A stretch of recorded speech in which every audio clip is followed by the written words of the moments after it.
The difference between an optimist and a pessimist cannot be explained by circumstance alone. Optimists do not live lives free from worry or stress. In fact, many of them have overcome enormous challenges that have shaped their characters and outlooks. The difference is that those who choose to look at a life optimistically view these challenges as temporary and as opportunities for growth rather than as catastrophes. After listening to this audiobook, I hope you will have a deeper appreciation for not only why optimism is worth pursuing, but how to do so, effectively and diligently. I hope it will help you let go of the need to be perfect and understand that mental health is not some ideal state of being. It is an ongoing, lifelong process that requires self-compassion, softness, and acceptance. You can overcome a lot of things, but you cannot overcome being human.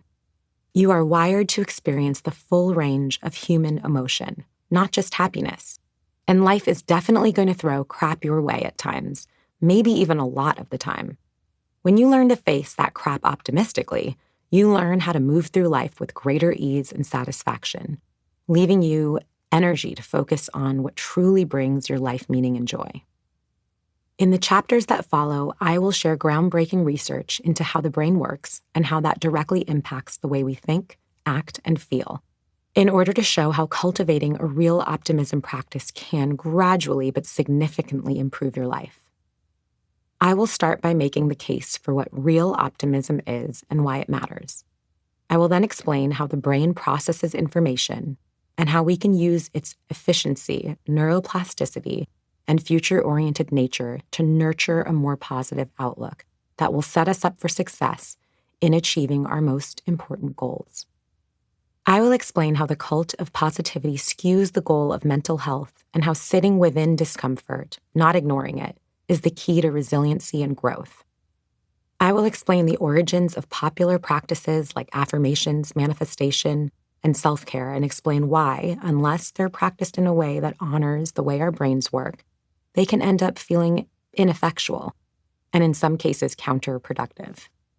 I'll explain why I think the concept of balance is bullshit and why it's better to focus on having a purpose and making empowered choices than to try to have it all.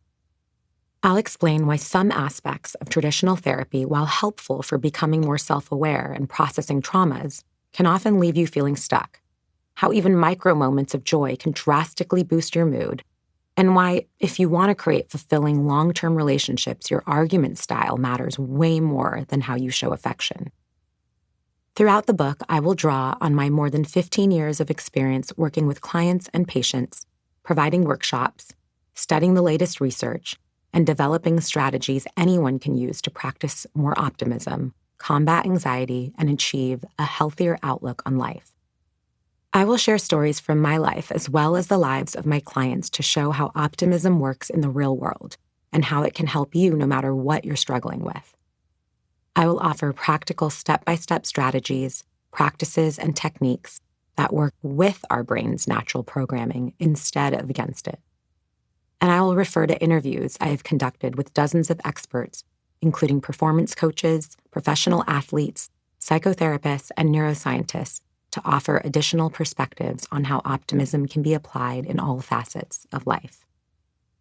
While I don't believe this audiobook is a substitute for quality professional care, I do believe that real optimism is one of the most powerful tools we have to increase joy, resilience, and hope in our lives. I believe that the more optimism exists in the world, the more loving, compassionate, and collaborative our world could be. I believe that optimism is the antidote to the fear and anxiety so many of us feel on a daily basis, and that only by embracing an optimistic outlook can we ever hope to solve the most pressing challenges we face, on both a personal and global level. It may sound ridiculous, but I truly believe that optimism can change the world, but it won't happen all at once.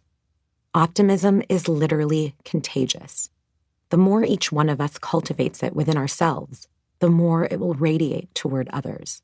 Call me an optimist, but I believe that with the tools in this book, you can make your life and the lives of those around you a little bit brighter. And that is something even the most cynical person can agree is worthwhile. Let's get started.